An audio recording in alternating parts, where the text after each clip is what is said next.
Welcome to the High Vibe Show, living the high vibe life with me, your host, Elisa V. And together with my guests, experts in the art of living in a state of high vibration, we have got an amazing show for you today. My passion is to educate and inspire you to raise your frequency to a high vibrational state. Whether you're an awakened soul to the power of your own consciousness as a light being, or you're new to this spiritual path of expansion and growth, which is made possible through vibrating at a high level, you are in the right place. So stay here to experience fun, frequency upgrades now, so you can manifest all you want and help to raise the collective vibration of our wonderful world. Let's hit the restart button and high vibe it together. The High Vibe Show starts now. Hello and welcome to the High Vibe Show. I'm your host, Elisa Valentino, and you can catch me here every first and third Monday of the month, 9:30 Pacific, 12:30 Eastern, where we bring you insightful and inspirational information about how to keep yourself in a high vibrational state of love, joy, and abundance. Now, if you're like me, I'm sure you found yourself at one point or another in your life saying to yourself and feeling, things just happen to me, or bad relationships just happen to me, and a whole slew of other things that prevent you from having what it is you really want. But what if you played some part in this unconsciously and unbeknownst to yourself, whereby you were actually attracting these unwanted circumstances? Well, we're going to dive into this idea deeper today with my very special guest, Dr. Rita Louise, author of Dang, It Was Me All Along. Hi, Dr. Rita. Hi, Lisa. How are you? Good, good. How's everything going? It's good. I wasn't sure if the video was playing and I was like kind of grounding and I'm like, okay, but now you're going to start yawning. And I'm like, okay, don't do that. So, before we kind of dive into everything, I want our listeners to just have a little bit of background about you and your illustrious career. So, Dr. Rita is the founder of the Institute of Applied Energetics and former host of Just Energy Radio. You're also the author of 6 books, including your current book, Dang, It Was Me All Along, and hundreds of articles that have been published worldwide. You've appeared on film, radio, television, and have spoken at conferences around the world covering topics such as health and healing, relationships, ghosts, intuition, ancient mysteries, and the paranormal. Wow. Your show is about raising your vibration. And to me, in order to have and maintain that vibration, and I'm sure we're going to get into a lot more depth, it's about doing what you're being drawn to and doing where life is moving you to. And so people ask me, well, what are you working on? What's your 5-year plan? And I'm like, I don't ever know, because something will come up and it's like, hey, this is really interesting, and I'm going to follow this rabbit trail to wherever it's going to go. But I love the journey. Yeah. Yeah. And that kind of leads me to, before we, because I have so many questions and so many things I want to talk to you about today. But one of the things I like to ask all my guests, kind of like my little signature question, is what is it about what you do, your vocation, what you're drawn to, that keeps you living in a state of high vibration and that keeps you committed to what you do? So, I call it my day job. I work as a medical intuitive counselor, and energy medicine practitioner. So I work with clients from around the world over the phone or by Skype or whatever, and help them experience health and healing in their lives on physical, mental, and emotional levels. But I could never be like a regular doctor or a chiropractor where they just see one person after the next person after the next person, because I really enjoy having a lot of variety in my life. And so, I see so many clients a week. and then I write or produce videos or come and do interviews with people like you and really keep it kind of mixed up, and it keeps me going because everything that I do really kind of funnels into this big picture of this is Dr. Rita Louise.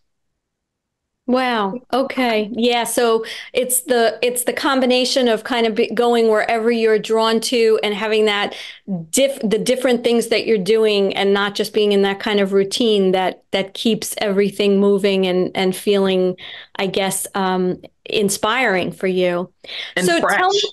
yeah. So tell me, what inspired you to write this book? Because I want to tell you, I thoroughly enjoyed it.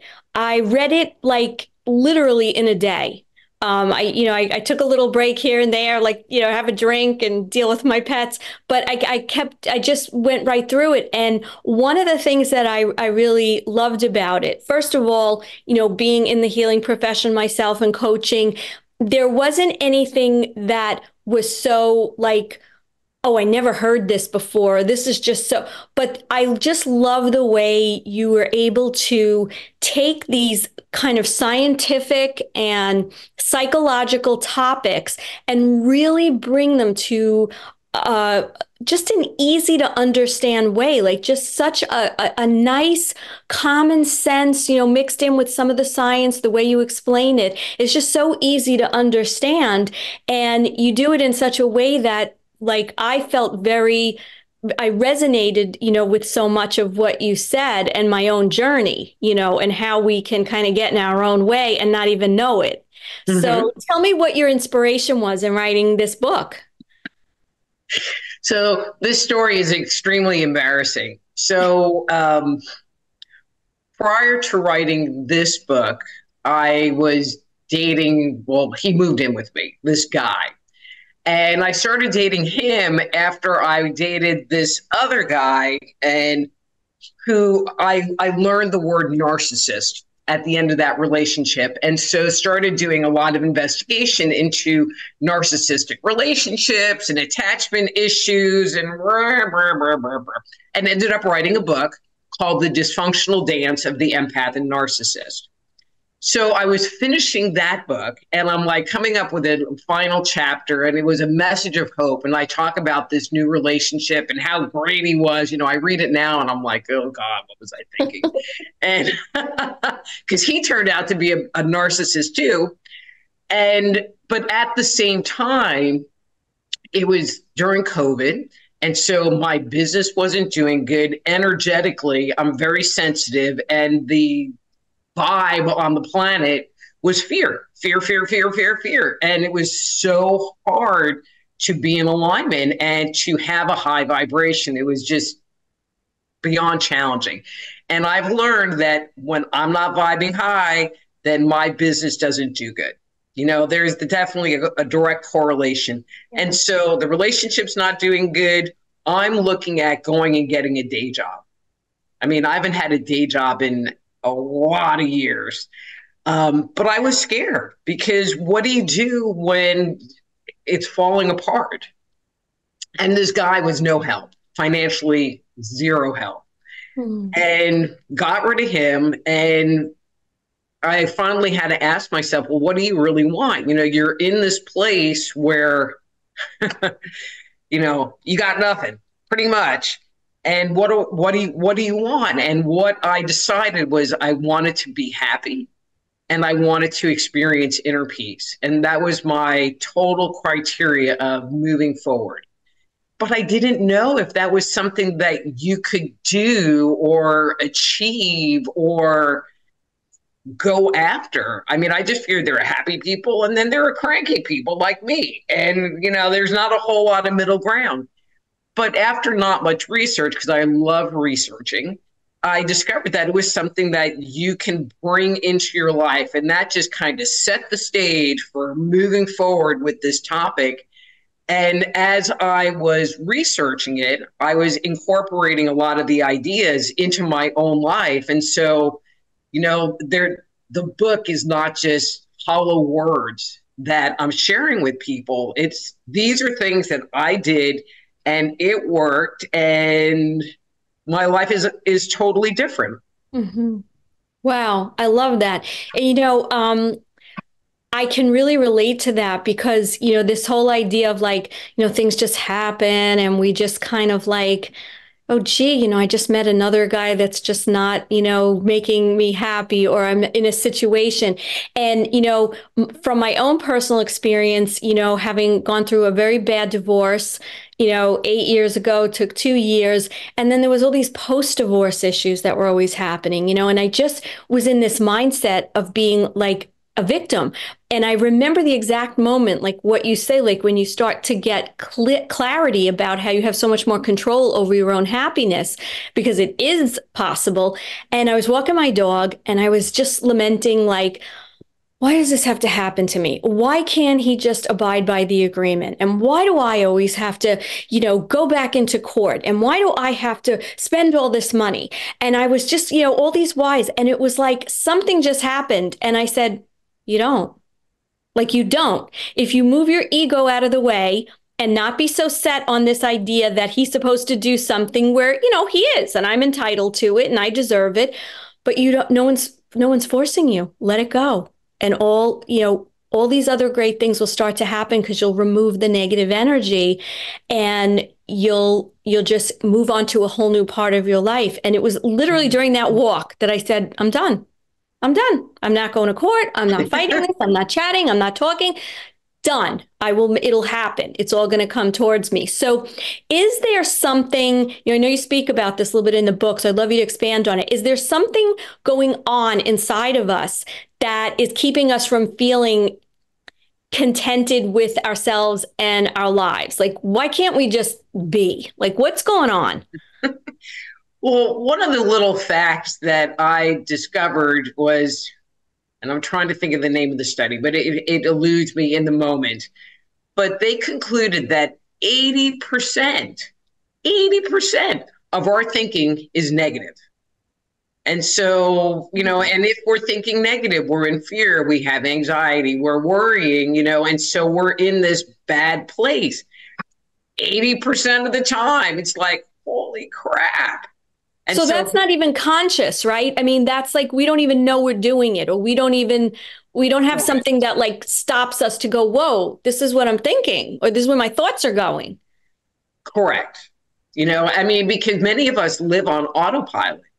Something happens, we have an emotional reaction to it, and then we respond in whatever way, either healthy or not healthy, way to the situation.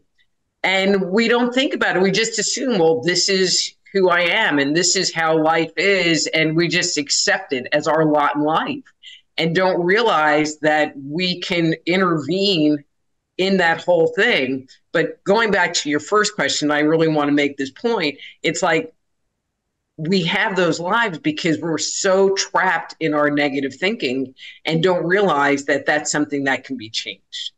Okay, so this is so hard because I know this is like, there's so many factors and there's so many bits of information and thing. But if you could give our listeners maybe like boil it all down to maybe like, a couple of key points or key ways that we could get out of our way. We could stop going on this automatic pilot. We can, stop the negativity from being 80% of the time and interject more positivity. What would that be? How could they improve upon bringing their vibration up and going towards those things that they know they want, but they can't seem to get? Great question. And to me, the bottom line is really about becoming aware of what's going on inside of your head. So for me, I got rid of that guy and I just kept thinking about him and thinking about him, and it was like, wow, you're thinking about him again. But just the act of being aware that I'm thinking about him stops that forward momentum and gives you the opportunity to maybe think about something else. Maybe go, okay, well, I don't want to think about them. I'm going to go wash the dishes. I'm going to go scrub my floor. I had a very clean house during that period. You know what it reminds me of? It reminds me because I do this in my practice too. Like it's sort of if you can stop the momentum for a second, and I remember when we were kids and we learned about like, how to, if God forbid you're in a fire, the stop, drop, and roll. And Hmm. it's kind of almost like stop because then you're consciously trying to put a little cog in that wheel that keeps spinning. So it would be the first step really would be to just become aware when you're having thoughts that really aren't serving you, or like you're thinking about this guy, but he's gone. So what's the point of thinking about him? You have so many other like wonderful things you're going to do now that he's gone, as an Well, example. that took a while, but yeah. Yeah. But I mean, but it can go in all kinds of different areas, just trying to think, there's something that you need to do, so I mow my lawn and I have a big yard. Not necessarily my favorite thing to do, and so I could sit there and have these negative thoughts about mowing my lawn, or I could sit there and go, okay, you really don't want to do it. And you can have all the negative thoughts you want, but you're just going to go do it and just change the mindset to it. So it doesn't have to be about a person, it could be about a task that we have, or it could be you're going into a meeting or you have a meeting scheduled and you're scared and now you have all of this negative thinking. Oh, well, what's going to happen? Oh, well, he's going to say this and this is going to happen and this is going to happen. And maybe, but it's just your imagination getting in the middle of the whole thing, kind of riling yourself up. But if you sit there and go, oh, yeah, I'm going to a meeting, period. I'm going to a meeting. So are there maybe some techniques or things like, it sounds like what happens is when we get into these momentum ways of thinking that bring us into negativity or just worry, right? Because if you're going into a meeting, you may not be negative, you might be, but you might also just be worried and what ifs and, catastrophizing what could happen as opposed to just being. Different techniques. Like, what about things like taking some deep breaths or resetting the brain? How does that fit into getting us out of the negative momentum thinking? But I have to come back to something you said, and because this is the high vibe show, so I have to say this. If you're worrying, if you're in anxiety, your vibration is going, Yeah. and so to me, it's like, do I have a good vibration or do I not have a good vibration? It really doesn't matter what the thoughts are. So I have this new project, and you know, so I bought an old house and I'm restoring the house. And so, and there are days where my brain is like, oh, flooring tile and this and that and it's on overdrive. And I've come to recognize in the last couple of weeks that even though it's not negative thinking, it's taking me out of my good vibe. And so I think the awareness, there's what you're thinking, but there's also what's going on with your vibration that you should pay attention to. Because if you're interacting, so let's say I'm talking to you and I just noticed that my energy and my vibration goes, because you're a toxic person and you're energy vampiring me, you Yeah. know, my job for my happiness is to pay attention to that shift, to pay attention to when my vibe is being affected, because I just want to be in a high vibe. And if it's being diminished somewhere or some way, then I need to take a step back and go, wow, I'm feeling a little diminished. What just happened? And do I need to do something to not experience that, change that, whatever it is? So Okay. there's the mental awareness, but there's also the awareness of where I'm vibrating. Yeah, and we can feel that, I mean, like it's really all about, like you said, just really getting in touch with yourself and being aware of the thoughts and the feelings and the energy that you're feeling. I mean, we know if we stop for a minute, we know when we feel low and heavy and drained. And we know when we feel light and, someone's presence is invigorating us or, just giving us like a, life and breath. So I think really the first step is just this awareness. Exactly. And then it's about your thoughts, but it's also in your body. It's to get more conscious of not only what you're thinking, but what you're feeling and what that energy is that is consuming you. Mhm. Yeah. So Yep. we're getting closer to the end, and I would love for you to tell our audience, where they can get in touch with you. I want, and what your sites are and where they can get your book so that because I highly recommend it. It's a delightful read and very informative. Thank you. So, all of my books are available on my website, soulhealer.com. Obviously, they're all available on Amazon and Barnes and Noble or whatever. If you want an autograph copy, you definitely need to come to my site to get one. Um, and when you're there, there's tons of articles and videos, and there's just all kinds of information on my site. And if this is okay, so on Thursday nights, I do Dr. Rita Live, or no, Thursday nights with Dr. Rita Louise, where I open up the chat and people can write and ask questions about anything except dead people. And okay, and where is that? Where is it? Where do they And find so the that? easiest place for them to find it is on my YouTube channel, which is Okay. Just Energy Radio on YouTube. So Just Energy Radio. Thursday night, 7 p.m. Central. It is a lot of fun. You get to hang out with me and my weirdness and get free on-air psychic readings or whatever. Oh, so it's it's interactive.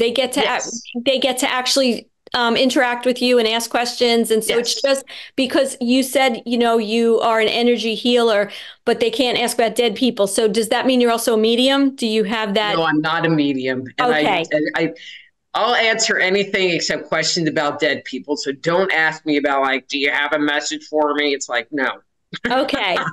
Okay, so it's all, yeah. Oh no, that sounds fantastic. And really like the last question, is it possible to find or cultivate, joy in our lives? Like it's just like one of those questions I think people just doubt all the time, especially if they're going through rough times. It's like, I'm never going to be happy.